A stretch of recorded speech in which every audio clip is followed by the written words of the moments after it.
Okay, so in this special machine chapter, there are four different machines which we will study. First is brushless DC motor.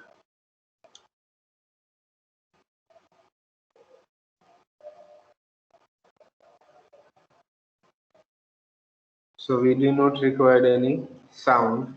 By the help of video, you can see the effect or working of the BLDC motor. So generally BLDC, it means brushless DC motor, which is most commonly used in domestic application.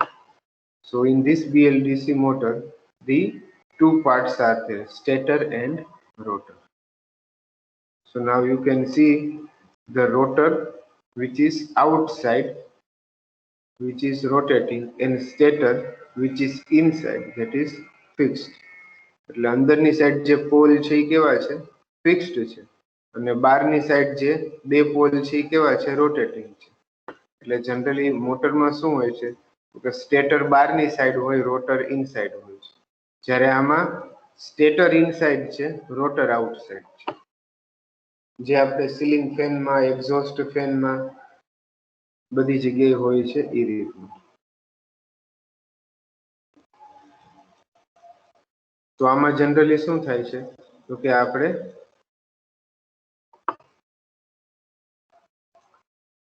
Normal DC મોટરની વાત કરીએ તો normal DC મોટરમાં શું થાય છે તો કે જ્યારે મોટર ફરે છે ત્યારે કોમ્યુટેટર અને બ્રશ કનેક્ટેડ હોય છે. જનરલી સ્ટાન્ડર્ડ ડીસી મોટરની વાત કરીએ છીએ તો એમાં શું હોય છે તો કે કોમ્યુટેટર અને બ્રશ હોય છે. તો કોમ્યુટેટર અને બ્રશ વચ્ચે શું થાય છે તો ફ્રિક્શન લોસ થાય છે, પ્લસ સ્પાર્કિંગ થાય છે, પ્લસ હીટિંગ ઇફેક્ટ થાય છે.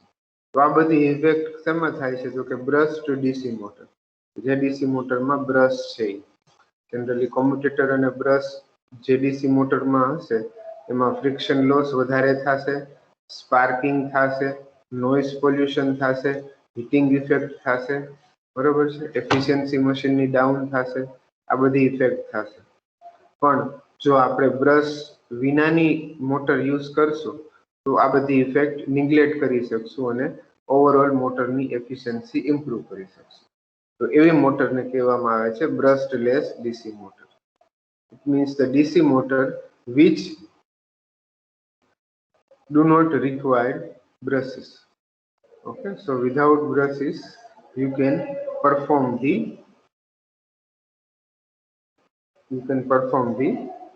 performance of the DC motor. Okay, એટલે DC મોટરને વ્યવસ્થિત વર્ક કરવી હોય તો આપણે બ્રશ્ડ ડીસી મોટરનો પણ યુઝ કરી શકીએ છીએ અને બ્રશલેસ ડીસી મોટરનો પણ યુઝ કરી શકીએ છીએ. પણ compare with the brushed DC motor, the brushless DC motor have high efficiency. બરાબર છે. પ્લસ લાઈફ જે છે એટલે કે લાઈફ પીરિયડ છે કોનો તો કે બ્રશલેસ ડીસી મોટરનો ઈ બ્રશ્ડ ડીસી મોટર કરતા વધારે છે. રિલાયબિલિટી એટલે કે વિશ્વસનીયતા પણ બ્રશલેસ ડીસી મોટરની બ્રશ્ડ ડીસી મોટરની કમ્પેરિઝનમાં વધારે છે. બરાબર છે. હવે બ્રશલેસ ડીસી મોટર વર્ક કઈ રીતે કરે છે એ જોઈએ.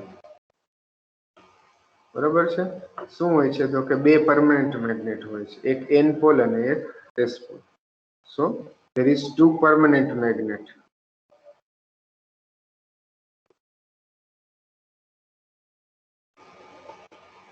હવે સ્ટેટરમાં શું છે તો કે કોઇલ અરેન્જમેન્ટ કરેલું છે. બરાબર છે. સિંગલ ફેઝ અથવા થ્રી ફેઝ એવું કઈ ડીસીમાં આવતું નથી. એટલે જનરલી સાવ સિમ્પલ પોઝિટિવ નેગેટિવ ટર્મિનલ રીતનું કનેક્શન કરેલું હોય છે. એટલે આ જે વાઇન્ડિંગ છે એ બહુ ઇઝી અને સિમ્પલેસ્ટ છે. બરાબર છે. એટલે જે સ્ટેટર જે છે જે સેન્ટર પાર્ટમાં છે એમાં શું આવેલું છે તો કે નંબર ઓફ વાઇન્ડિંગ્સ. બરાબર, આ ઇઝીલી વાઇન્ડિંગ કરેલા હશે. સો that is the function of the rotor. બાજુમાં હશે ભાવના madam. Okay, so now generally two coils, one is positively connected, one is negatively connected. બરાબર છે. તો આ બે કોઇલ્સ જે હશે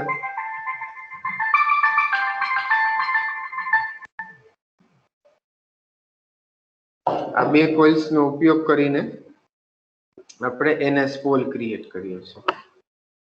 બરાબર છે. તો આને લીધે શું થાય છે તો કે N અને S પરમેનન્ટ મેગ્નેટ તો છે જ, જે આપણે રોટર તરીકે યુઝ કર્યા છે, જે આઉટર સાઈડ છે, પ્લસ ઇનર સાઈડમાં જે સ્ટેટર છે એમાં કોઇલ્સ રાખેલી છે. એક કોઇલ્સ પોઝિટિવ હશે, બીજી નેગેટિવ હશે. અગેન પછી નેક્સ્ટ કોઇલ છે પોઝિટિવ હશે ને એક નેગેટિવ, મીન્સ ઇવન સંખ્યામાં કોઇલ્સ હશે. સપોઝ 6 કોઇલ્સ છે તો 3 કોઇલ પોઝિટિવ હશે, 3 કોઇલ નેગેટિવ હશે. બરાબર. તો એ રીતે પોઝિટિવ નેગેટિવ પોલની પેર કરીને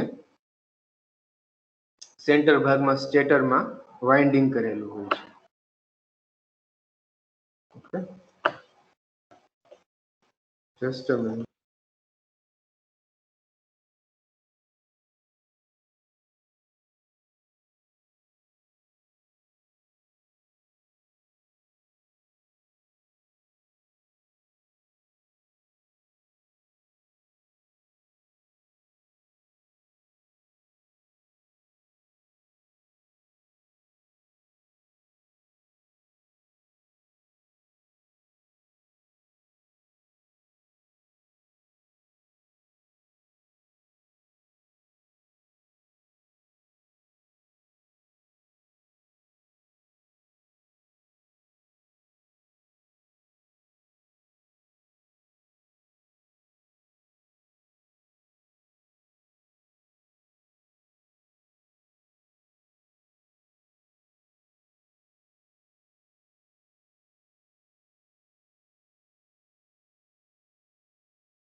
જય સિયારામ ગોયલ સાહેબ.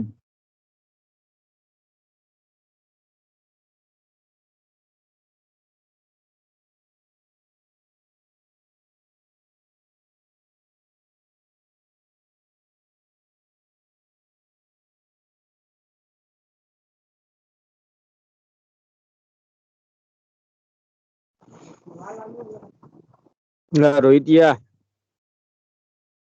હું ક્યાં ગયા સાહેબ? ખૂબ એવું છે એમ ને. સારું લ્યો સાહેબ, ભલે ગયા તો ભલે ચાલુ રહ્યો તો હું ના આવું, બીજું શું.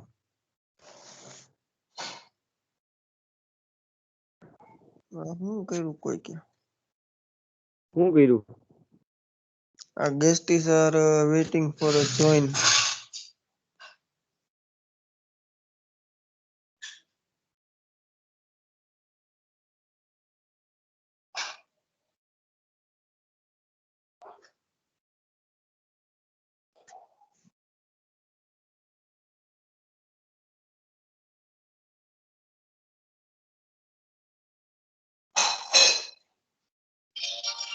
સારું લેતો હંભાર લેજો, ના આવું હાલ તો. હા હંભારી લેજો હાલું, ના આવું તો. ભલે ભલે નાઈ લો.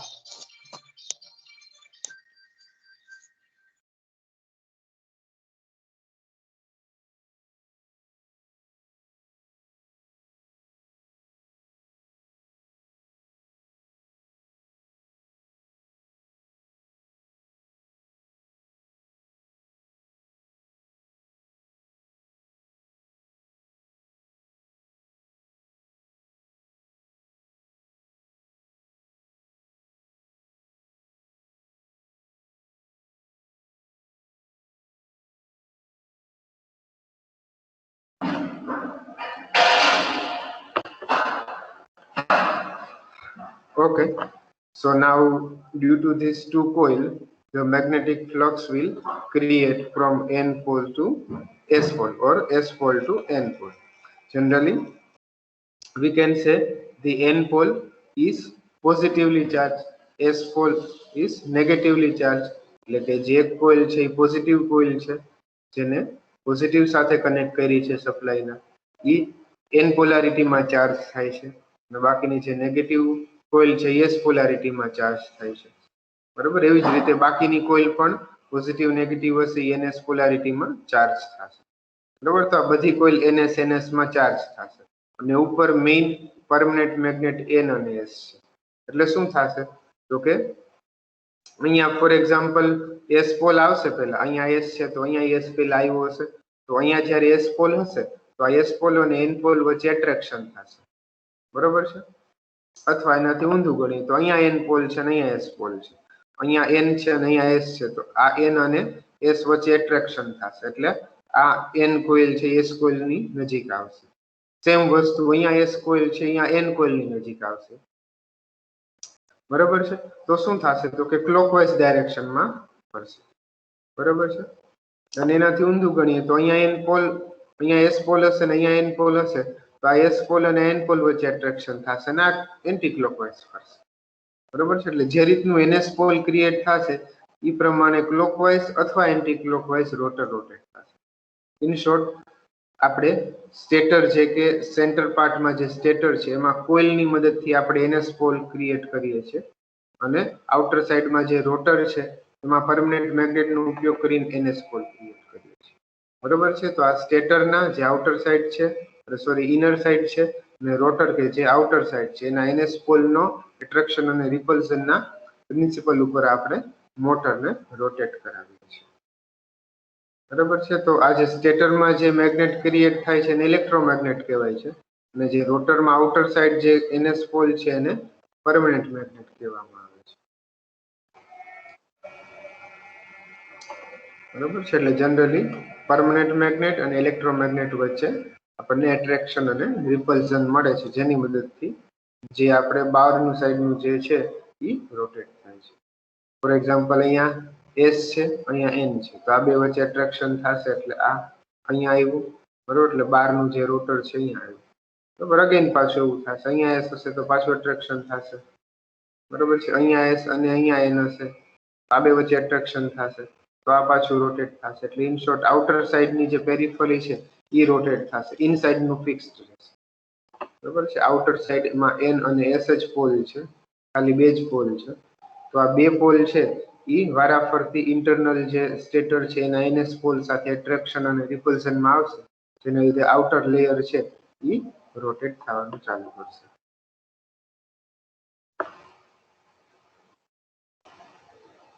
બરોબર, અહીંયા બે એનર્જાઇઝ છે, અહીંયા બે એનર્જાઇઝ છે, એટલે રોટર રોટેટ છે. બરોબર છે, પછી આ બે એનર્જાઇઝ છે એટલે આ પાછું રોટર રોટેટ છે, પછી આ બે એનર્જાઇઝ થશે એટલે પાછું આ રોટર અહીંયા રોટેટ થશે, પછી અહીંયા એનર્જાઇઝ થશે તો આ બે રોટેટ થશે. બરોબર છે, ઓપોઝિટ પોલેરિટીમાં આગળ આગળ એનર્જાઇઝ થતા જશે અને એ પ્રમાણે રોટર ગોળ ગોળ ફરતું જશે. બરોબર છે, આ ફિગર પ્રમાણે તમને જોઈ શકો છો કે આ જે છે એ સેન્ટર પાર્ટ સ્ટેટર ફિક્સ છે અને આઉટર સાઈડ જે રોટર જે છે એનએસ પોલના એટ્રેક્શન પ્રમાણે ગોળ ગોળ ફરે છે. બરોબર, જેવી રીતે આપણે અહીંયા વાત કરી એ પ્રમાણે રોટર છે એ શું છે તો કે ડોંકી છે, સ્ટેટર શું છે તો કે કેરેટ છે. બરોબર છે, એટલે કેરેટને કેચ કરવા માટે ડોંકી આગળ વધશે. બરોબર છે, એટલે સ્ટેટરને કેચ કરવા માટે રોટર આગળ વધશે, એટલે સ્ટેટર જે છે એના એનએસ પોલને કેચ કરવા માટે રોટર છે એ આગળ વધશે. બરોબર છે, એટલે એ રીતે રોટર જે આઉટર સાઈડ છે રોટેટ થયા રાખશે. બરોબર છે, આ રીતના એટ્રેક્શન રિપલ્શન ની મદદથી રોટર ક્લોકવાઇઝ અથવા anti clockwise depend on NS polarity rotor છે રોટેટ થશે. એટ એ ટાઈમ કોઈ પણ વન એન હશે અને એટ એ ટાઈમ કોઈ વન એસ હશે. જો આખા કોઇલમાં તમે જોવો છો એટ એ ટાઈમ આ એક એસ છે, બરોબર, અને આ એક એન છે, તો આ એન અને આ એસ વચ્ચે એટ્રેક્શન થયું એટલે આનું આગળ મૂવમેન્ટ થયું, આ એન એસ વચ્ચે એટ્રેક્શન થયું એટલે આ એક આગળ મૂવમેન્ટ થયું. બરોબર છે, આ સ્ટેટર ફિક્સ છે કોઇલ વાળું એટલે એનું મૂવમેન્ટ નહીં થાય. જે આઉટર સાઈડના પરમેનન્ટ મેગ્નેટ્સ જે છે એ રોટર છે એટલે એ જ મૂવમેન્ટ થશે.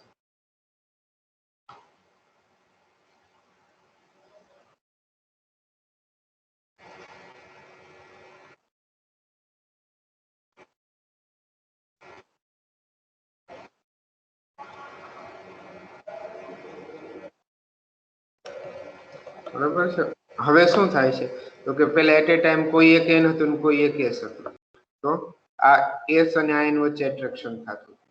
બરોબર છે, પણ આની સ્પીડ એટલી બધી હતી નહીં, એટલે આને હજી રોટરને સ્પીડ અપ કરવા માટે અહીંયા એસ અને અહીંયા એન વચ્ચે થોડીક જગ્યા છે, એટલે આ એસ થી એન સુધી આવવા માટે વાર લાગશે. એટ્રેક્શન થશે પણ ધીમે ધીમે થશે. તો આને હાઈ સ્પીડમાં લાવવા માટે અહીંયા એસ ક્રિએટ કરવામાં આવે છે. તો અહીંયા એસ અને અહીંયા એસ એટલે આ બે વચ્ચે અપાકર્ષણ છે, રિપલ્શન છે, અને આ એનએસ વચ્ચે એટ્રેક્શન છે, એટલે અહીંથી ધક્કો લાગશે અને અહીંથી ખેંચાશે. રોટરનો અહીંથી ધક્કો લાગશે અને અહીંથી ખેંચાશે. ઇટ મીન્સ એક જગ્યાએથી ધક્કો મારવામાં આવે છે અને બીજી જગ્યાએથી એ જ વસ્તુને ખેંચવામાં આવે છે. જેવી રીતે એક વ્યક્તિ બેન્ચને ધક્કો મારે અને એ જ બેન્ચને સામેની સાઈડથી કોઈ ખેંચે તો એ બેન્ચ હાઈ સ્પીડમાં મૂવ કરશે. સેમ વસ્તુ અહીંયા કરવામાં આવે છે. શું કરવામાં આવે છે તો કે આ એસ અને એસ વચ્ચે અપાકર્ષણ કરવામાં આવે છે, એટલે આ એસ થી આ એસ ને ધક્કો લાગશે અને અહીંયા એન છે એટલે આ એસ અને એન વચ્ચે એટ્રેક્શન થશે, એટલે અહીંથી ફોર્સ લાગશે અને અહીંથી એટ્રેક્શન થશે, એટલે અહીંથી આમ હાઈ સ્પીડમાં રોટર રોટેટ થશે. એવી જ રીતે આગળ, એટલે કન્ટિન્યુઅસ આ રીતનું હાઈ સ્પીડમાં રોટર આઉટર સાઈડ રોટેટ થશે.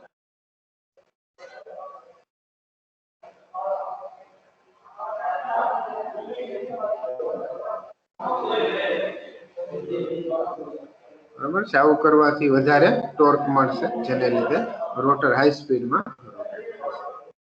બરાબર છે, વેવફોર્મ પણ તમે જોઈ શકો છો, વેવફોર્મ પરથી પણ આઈડિયા આવે છે. બરાબર છે, જે અહીંયા ઉપરની સાઈડ વોલ્ટેજ મળે છે, બરાબર છે, ત્યાં તમને ટોર્ક લાગે છે, પછી પાછો સામેની સાઈડ ટોર્ક લાગે છે, પછી પાછો અપ સાઈડ ટોર્ક લાગે છે. આ રીતનું કન્ટિન્યુઅસ થાય રાખશે. બરાબર છે, એટલે આ રીતના તમને જે ટોર્કનું જે સ્ટેપ વાઇઝ સિક્વન્સ મળશે અને લીધે વોલ્ટેજ તમારા સ્ટેપ વાઇઝ પ્રોડ્યુસ થશે. બરોબર છે, તો આ સ્ટેપ વાઇઝ તમારા વોલ્ટેજ તમને આઉટપુટમાં મળશે. અને આ સ્ટેપ બહુ ઝાઝા રાખીએ તો નિયર ટુ સાઇન વેવ જેવો શેપ આવશે, પણ આપણે લિમિટેડ સ્ટેપ્સ રાખવામાં આવે છે જેને લીધે ડીસી મોટરનું ફંક્શન કન્ટિન્યુ રહે.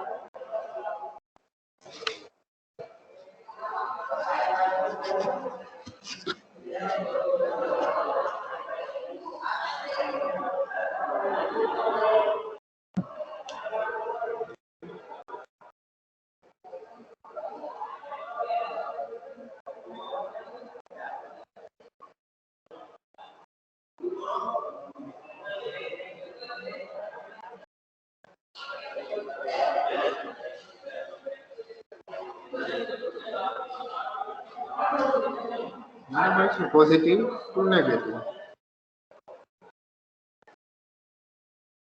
કન્ટિન્યુઅસ રાખવામાં આવે છે. તો આ એન અને એસ વચ્ચે એટ્રેક્શન થશે અને આ એન અને એન વચ્ચે રિપલ્ઝન થશે. પાછું આગળ એટ્રેક્શન થશે એની પહેલા રિપલ્ઝન થશે. બરાબર છે. આ રીતના એટ્રેક્શન અને રિપલ્ઝન ના પ્રિન્સિપલ થી રોટર રોટેટ થશે કન્ટિન્યુઅસ. બરાબર. તો આ બીએલડીસી યુઝ ક્યાં થશે? તો કે જનરલી ઇલેક્ટ્રોનિક કંટ્રોલરમાં જનરલી આનું કંટ્રોલિંગ કરવામાં આવે છે. બરાબર છે. તો આ બીએલડીસી મોટરને આપણે કંટ્રોલિંગ કરવું છે, એને પોલ ક્યાં કયો ક્રિએટ કરાવો, આ કઈ રીતે નક્કી થાય? એની માટે શું કરવું પડે? તો કે રોટરને સેન્સર સાથે કનેક્ટ કરવું પડે અને સેન્સર છે ઇલેક્ટ્રોનિક કંટ્રોલર સાથે. By the help of electronic circuit, we can continuously generate the positive and negative charge in the stator. બરાબર, કયો પોઝિટિવ કરવો, કયો નેગેટિવ કરવો, કયો એન પોલ થશે, કયો એસ પોલ થશે, બરાબર છે, ઇલેક્ટ્રોનિક કંટ્રોલર દ્વારા કરવામાં આવે છે. જેની મદદથી એવી રીતે એનએસ પોલ ક્રિએટ કરવામાં આવે છે આ ફિક્સ્ડ વાઇન્ડિંગમાં, જેને લીધે સ્ટેટર છે એ હાઈ સ્પીડમાં વધારે ટોર્ક આપવાથી હાઈ સ્પીડમાં, બરાબર છે. તો રોટરને શું કરવું પડે છે? તો કે પ્રોપરલી કંટ્રોલ કરવો પડે છે. તો એની માટે ઇલેક્ટ્રોનિક કંટ્રોલરનો અને સેન્સરનો યુઝ થાય છે. બરાબર છે. બરાબર છે. એટલે સેન્સર અને ઇલેક્ટ્રોનિક કંટ્રોલરના ઉપયોગની મદદથી આપણે શું કરીએ છીએ? તો કે જે પોલ જે છે એટલે કે વાઇન્ડિંગ જે છે એને એવી રીતે એને પોલારિટીમાં ક્રિએટ કરીએ છીએ જેને લીધે રોટર છે એ હાઈ ટોર્ક અને હાઈ સ્પીડમાં રોટેટ.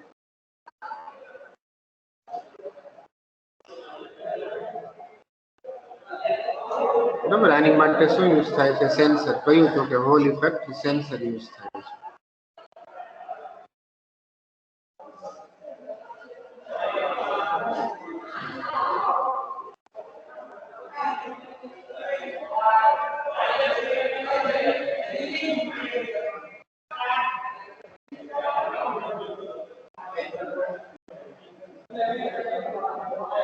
ખ્યાલ આવે છે?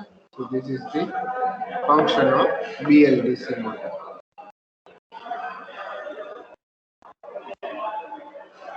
ક્લિયર? અહીંયા સુધી રાખીએ છીએ. So today we have discussed about the BLDC motor. Next